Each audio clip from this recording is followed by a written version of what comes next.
they're no longer in the marketplace. And I don't know what happened, but I don't know if both hospitals got together and said, we're not doing this, or I'm not sure what happened. Did the insurance company leave the market, or they just dropped this service to their consumers? They just dropped out their services in that area. To their consumers. Yeah, so it's really kind of strange. So Yeah. I think the technology is obviously there. It's been there for a while. The technology has been there, but there have been major advancements at that time. I think also the culture and the times are a little bit different as well as far as the openness to this. I mean, just how the internet has changed a lot. And people just expect to jump on and be able to find information. There's a little bit more of that. I'll say one of the first solutions that we rolled out in the mid-2000s was rating your doctor's experience, because that's what people wanted to see. They would trust the advice of complete strangers more than they would trust their health insurance plan. And so one of the first strategic steps was, let's give them something they want as opposed to something we think they need. And we could tell you that in 2006 there was threats of lawsuits from doctors going, if you leave a single review about me. There was another company out there called Medical Justice that actually gave contracts to doctors to give to their patients to make them sign a promise that they would never rate them online. I mean, that you would never imagine that would be happening today, but that was just happening just 7 or 8 years ago. And so I think that there's a piece there. But I think one of the main reasons why most transparency solutions fail is because they underestimate the importance of large data sets. They walk in with a great technology, a great user design and user interface, then they plug in a little bit of data, especially if this is a new health plan that had to get some claims history to roll it through their algorithms. My guess is that their tools were probably pretty light and pretty sparse, so pretty ineffective from that perspective. So our approach from HealthSpark's perspective is let's work with health insurance companies to leverage all of their data sets to benefit even an individual. So you aren't just leveraging the data of an individual or a single employer, but you're actually using data sets from a larger data set so you can actually produce much more powerful tools. Oh my goodness, this is starting. Question, what percentage of the population or states, or however you want to look at it, would have access to analytics that had all 4 of these? And then a question about quality. Doctors will say, well, I deal with a population that's not as healthy, and so my success rate's not as high. How do you wash those kinds of things out?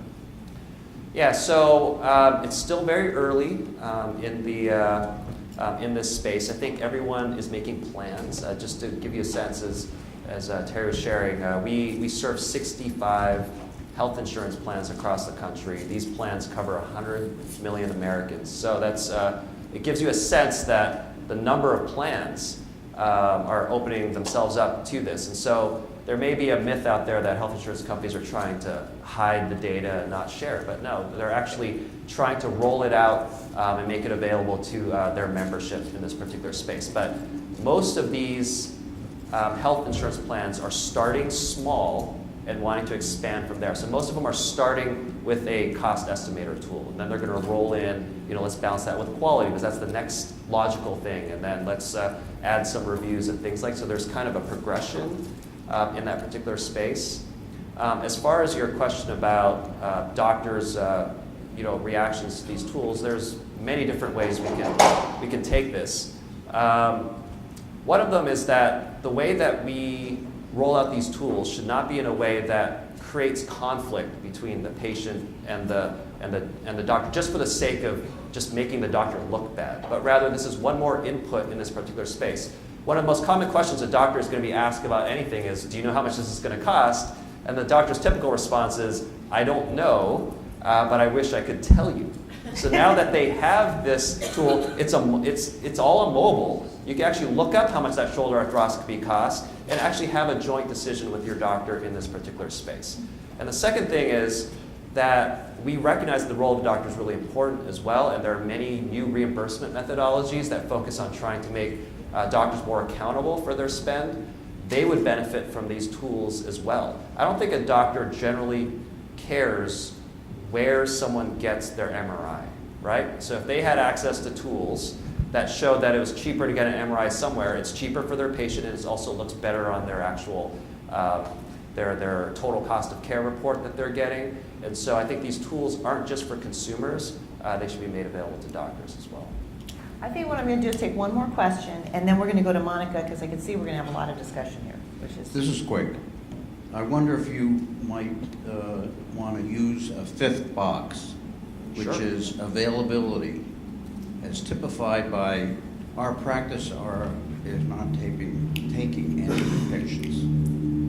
Yeah, that's part of our convenience factor as far as accepting new patients, whether they're open on the weekends, whether they're opening on evenings, that we consider that a demographic factor and a convenience. But that is a very important factor that patients really do care about. Thank you very much. Okay, Commissioner. Yes, thank you. Monica Lindeen. Terry wanted to have a regulator here on the panel, somebody who's, I guess, been in the trenches for the last 4 years dealing with this transformation on a daily basis. It truly, I think, is a transformation. One thing that I recall is that I remember sitting in my living room the night that the Senate passed the ACA and realizing I've only been in this office for about a year, I think, maybe a little less, realizing that my life was about to change.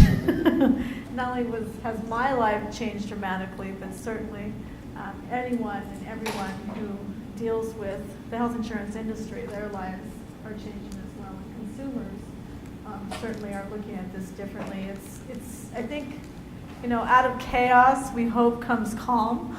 And I think that eventually we are going to get there. And I think that some of the things that were brought up earlier will be interesting to see where we really do land. But I think that it'll be a better place, because I like to think positively. Certainly our markets are shifting in every single state. We've got new products that are being innovated as those markets are shifting. There's competition occurring, and you've also got, unfortunately, some consumer confusion that's occurring as well. And some of that confusion is occurring for multiple reasons. Certainly you've got a different marketplace, you've got new products, you've got new pricing, but you also have politics that are involved, which is really confusing the consumer. And what I'd like to do is just take a moment to talk to you about kind of what occurred in my state, just because we've got like 50 little laboratories out there where every one of them is different for some reason, because every marketplace is different. And in Montana, obviously, we've got this rural marketplace. We traditionally have about 3 health insurers that pretty much, control our health insurance marketplace.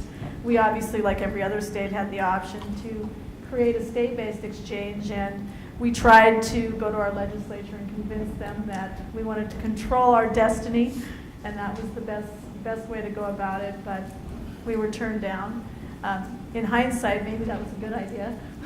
It's hard to say, but we instead, though, still wanted to make sure that we were maintaining our regulatory authority, and we didn't want to have a lot of duplicative efforts out there, which would have obviously cost more money and been confusing for folks. So we really worked hard to develop a partnership with the federal government, and so we have a federally facilitated marketplace partnership in place in our state.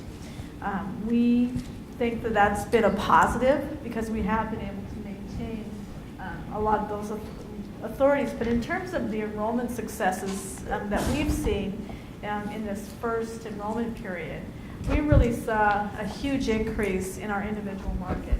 And I think that most states could say that they did see some increase. Ours was pretty substantial. We had about a 54.5% increase in the individual marketplace in Montana. And we also saw at the same time, you're seeing a decrease in the small group marketplace as a result. 19.5% decrease, in fact, in Montana.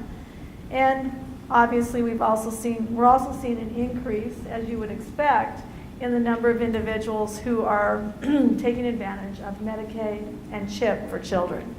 In fact, we had about an increase of, I think, over 8,700 individuals, adults, and children who went into the Medicaid and CHIP marketplace. So employers are Yeah. dropping coverage. Employers are and dropping new coverage. individuals are moving into the market. Exactly. And the individual market is growing significantly. One of the, double. I will Maybe 50%. put an asterisk on that discussion note, that one particular point, because we do know, at least in Montana, that about half of those individuals who dropped out of the small group business marketplace went into or moved over to what's called a MIWA, which is a self-funded product. So we did see about half of those folks go there, but the rest of them went into the individual. In terms of the uninsured, we saw a decrease in the uninsured. In Montana, we figured about 20% of the population was uninsured, and that has dropped now to 16%. So that's a positive. But we still have, because we didn't expand Medicaid in Montana, about 50,000 individuals who are going to fall or are falling into that gap and still don't have coverage. Some of the challenges that we saw in particular were with the information technology systems and not having control over those IT systems or control over the website. And so it was really frustrating for us to help consumers resolve some of their issues that they were having with enrollment problems. So that was an issue in the marketplace. And there's additional difficulties that occurred out in some of your remote and rural areas just because of the slow internet service that's available, or even lack of in some cases. We have one area out in southeastern Montana, and it's on the Indian reservation on the Northern Cheyenne. They have no cell phone service. They have nothing. So that's a real challenge. We made a concerted effort to do a lot of outreach and educational outreach across Montana. We did about 76 different educational events across the state in 36 cities and towns. All the major cities, obviously. And we also did all 7 Indian reservations and met with all the tribal councils. And in terms of the general population, we were incredibly amazed, actually, because when we first held the initial, say, 7 or 12 enrollment educational events, we had standing room only, literally. Hundreds of people showed up, and I remember walking into the first room in Billings, Montana, thinking that that they were all here to protest, But it turned out that wasn't the case. You really had 2 types of population in the room. You had seniors who were scared because they had been led to believe by what they were hearing out there in the hinterlands that they were going to lose their Medicare. And then you had the rest of the population who, for the most part, were folks who really did not have insurance.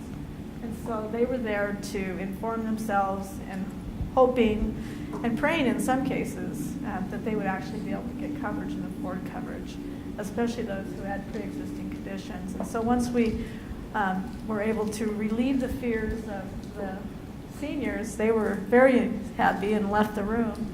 And then we were able to go ahead and educate and work with the rest of the folks. So that was really, I think, incredibly helpful for a lot of folks, but certainly you can't talk to every single person in the state. And we also had a website that we developed that had an ask away function that folks could then actually send and email their questions, and we had folks who took the time every single day to answer those with specific responses. Well, the navigators and assisters that were out there to help folks get signed up.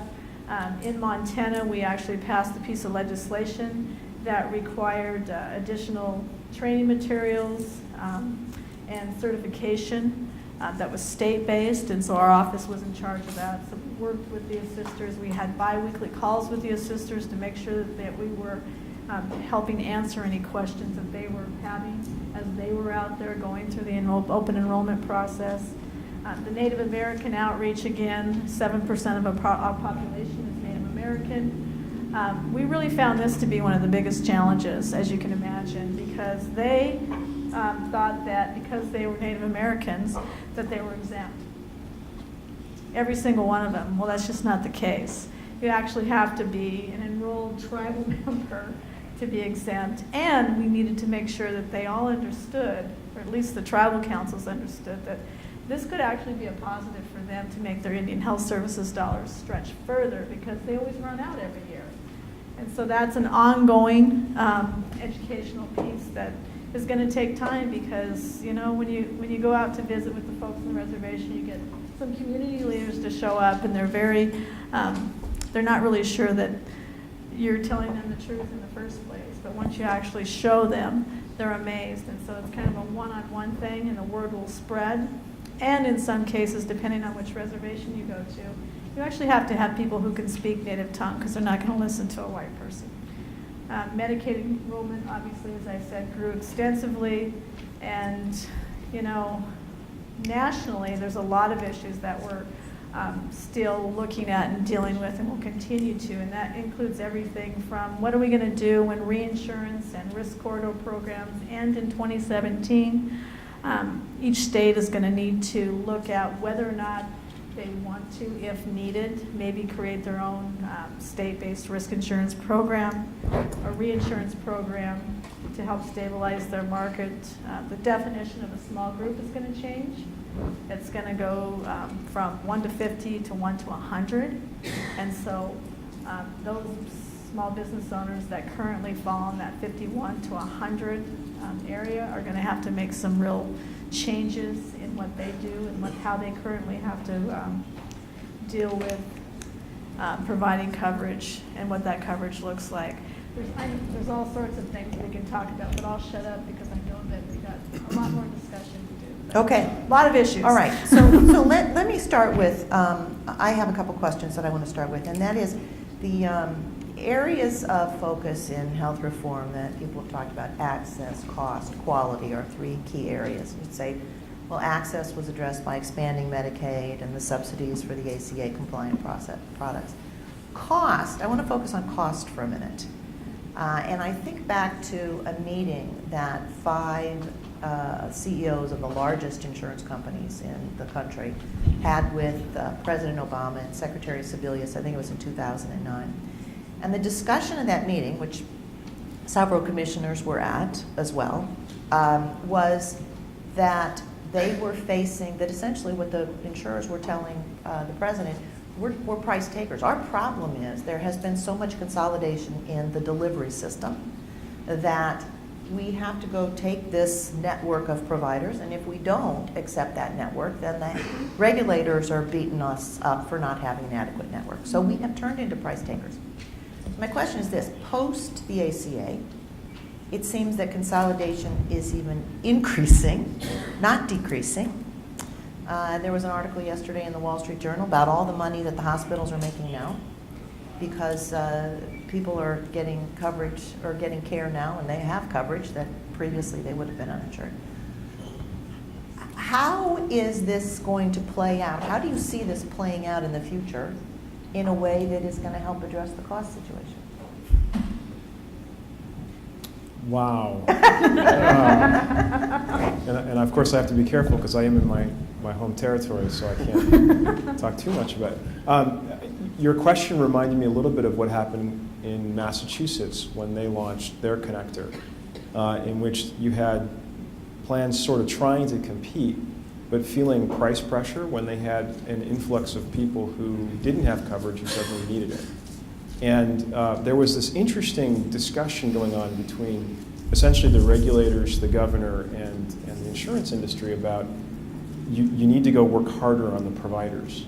So I almost took it as an acknowledgement that at some point it's not about the market mechanisms, it's about the rate that is being charged for the service being performed. And to the degree that Americans aren't doing the things that they need to be healthy, that's a problem that's going to continue unless we get off that boat. So I don't know. We talked at breakfast about alternatives needing to be introduced, whether it's disruptive technologies or different therapies, sort of that transformational world I was talking about. If you have something like that that's an alternative, then it changes the way that care is delivered and potentially the price substantially.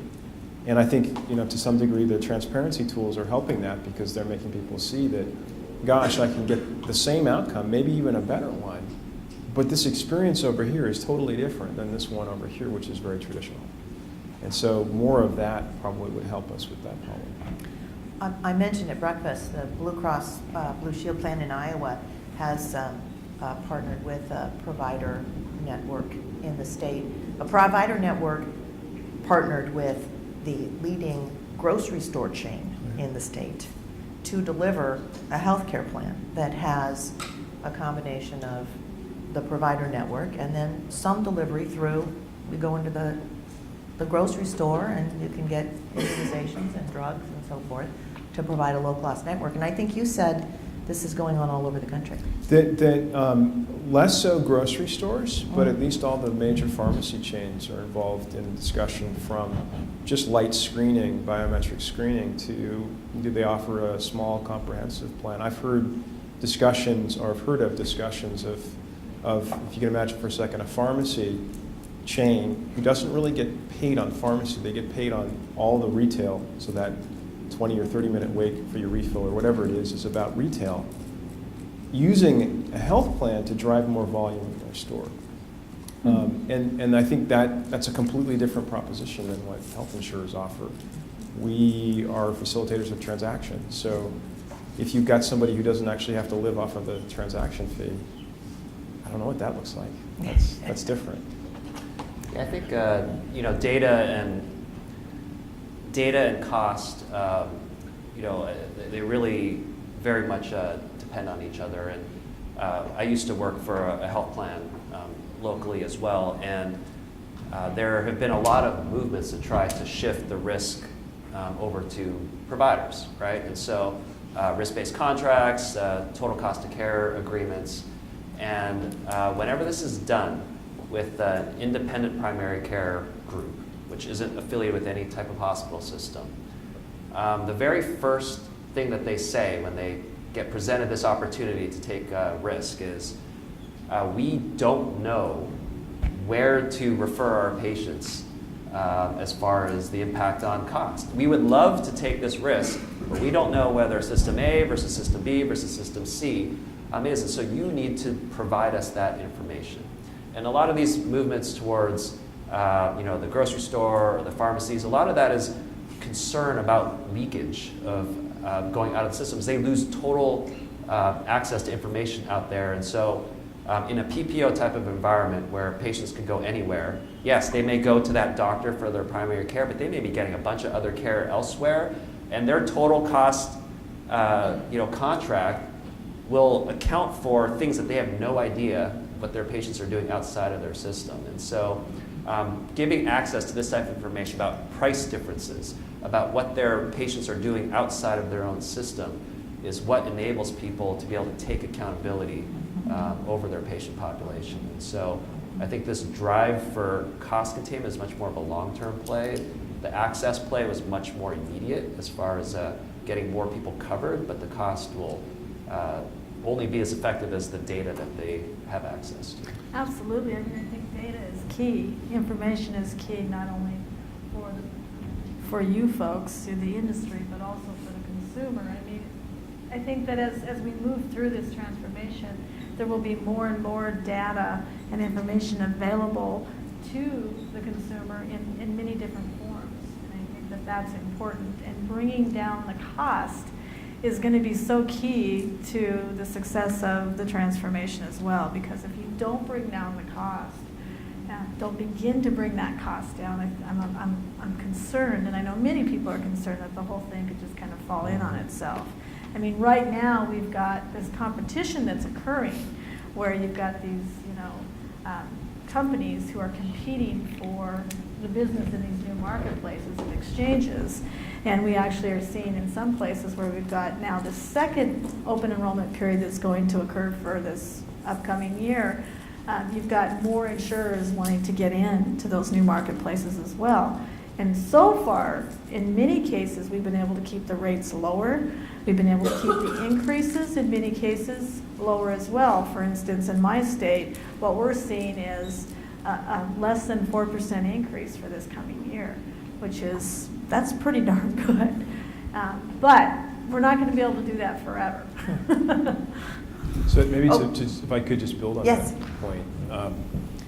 So price only gets you so far. That's right. And at some point, because as you talked about, the expansion of the individual market means more people are actually actively purchasing. Consumers don't just shop on price, they shop on a number of other factors, one of which is the overall experience.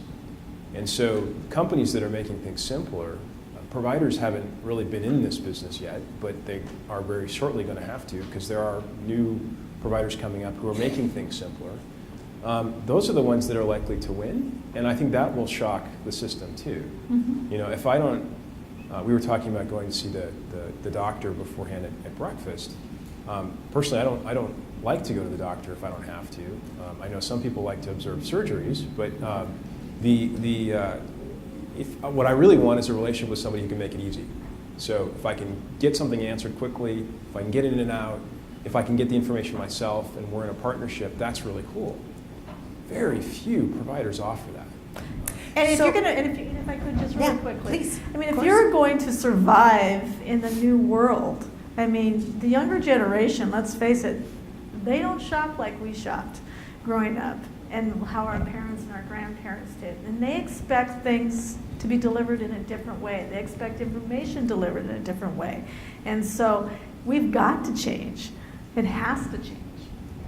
Well, I was just going to mention, we had our first concierge doctor in Des Moines, in Iowa. The very first opened up this last year. But I understand that's kind of a trend all over. People pay extra